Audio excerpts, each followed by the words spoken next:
شکر الحمدلله درې پکې نارمل دي او دا دوه چې دي دا معذوران دي یو بل معذور هم او دا ماشوم چې دا 17 سالو دی او دا بل ماشوم 3 کالو او یو بل ماشوم چې کوم معذور هم 3 کاله عمر کې موافق شو.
نو حساب اداره تو استاسو سو بچن دي ټولم سو بچن دي. بسم الله الرحمن الرحیم. زما هو 15 بچی دي او شکر الحمدلله درې پکې نارمل دي او دا دوه چې دي دا معذوران دي یو بل معذور هم او وفات شوی ده او دا ماشوم چې دا 17 سالو دی 16 سالو او دا بل ماشوم 3 کالو او یو بل ماشوم چې کوم معذور هم 3 کاله عمر کې موافق شو. صحیح. او بل داره تو لکه ستاسو خپل کم هغه وسایل دي د روزګار هغه څه شه د اړیکه وایه یا نه چې نوکري ده یا نور څه داسې آمدني شته که نشته ده؟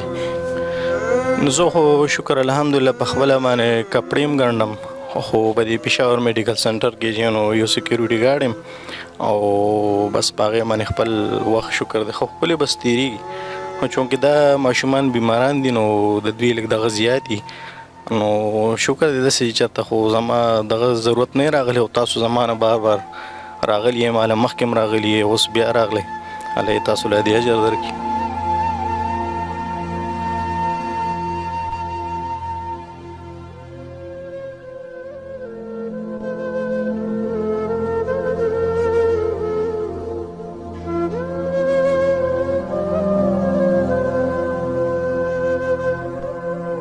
اداره تو ستاسو تنخواه څومره ده او د دې ماشومانو هغه یو خو وفات شوی دی هغه دی الله تاسو ته اجرونه د 2 لکه کم از کم د دوایانو او د خوراک څښاک د دې 2 ماشومانو څومره خرچه لکه منتلی کیږي؟ بسم الله الرحمن الرحیم. د دې بس د خرچې خو داسې چې لکه څه مونږ خورو بس هغه دي هم خوري او دوایانې چې نو تقریبا د میاشتې د دوی دغه ما خو داسې دغه اندازه نه ده کړې خو 10-15 هزار روپۍ پورې د دوایانې کې خو الله شته چې زه پرې اوسه پورې تکلیف کې نه یم پرېوتی بس الله رب العزت یې برابروي او دغه 15,000 روپۍ 10-15,000 روپۍ پورې دي د میاشتې دوایانې او دغه لګي. ستاسو خپله تنخواه زما زه خو د سکیورټي کې یم د پېښور میډیکل سنټر کې ما هلته 24,000 روپۍ راکوي.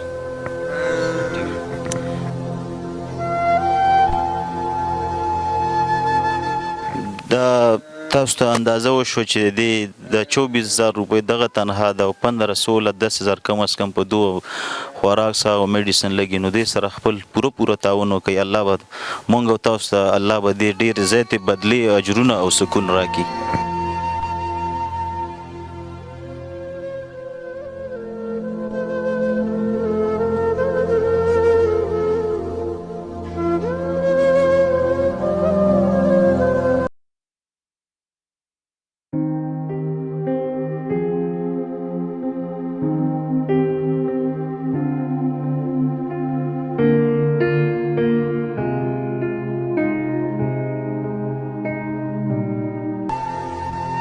بسم الله الرحمن الرحیم. دا اسحاق به تاسو هغه خبرې واورېدې، هغه خپل هغه د ژوند خلاصه دی په خپلو په یو څو جملو کې بیان کړه. د دې نه دا اندازه پته لګي چې دا یو ایمانداره او یو عبادت ګزاره او یو نیک انسان دی او د ټولې علاقې خلکو ته هم دا پته ده. موږ مخکې راغلي دو ته موږ وزټ کړی، بیا زموږ خواهش دا موږ دو سره ویډیو جوړ کړو او دا د دنیا ته وښیو دا کم خلک چې بې خبره دي، د دغه خلکو دا کم معذور افراد چې دي د دو موږ او تاسو باندې ډیر زیات حق ده او باید موږ دو ته خپل حق ادا کو.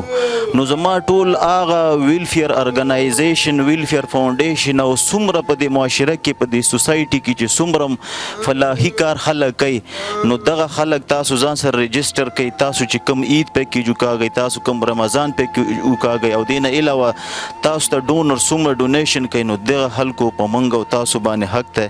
او دا خلک په معاشره کې تقریبا زما د اندازې د حوالې سره په 100 کې تقریبا 20% داسې ډیسیبل او معذور خلک افراد شته ده.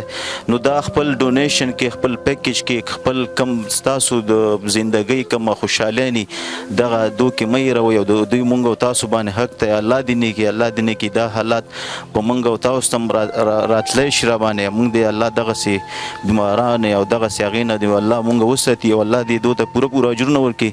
نو زمونږ میشن او مقصد هم دا ده چې دغه خلک تاسو ځان سره رجسټر کړئ باقاعده او دو سره عملی هغه تعاون او کارکردګي وکړئ. نو انشاءالله مونږ هم دا ځان سره رجسټر کړو او څومره خلک چې زمونږ دا میسیج اوري دغه ډیسیبل ماشومان، دا یو ځل بیا هم زه تاسو ته وایم چې دا تاسو سره بالکل په خپل دایرینو کې په خپل افیس کې دا تاسو ځان سره رجسټر کړئ او دو ته خپل حق ادا کړئ.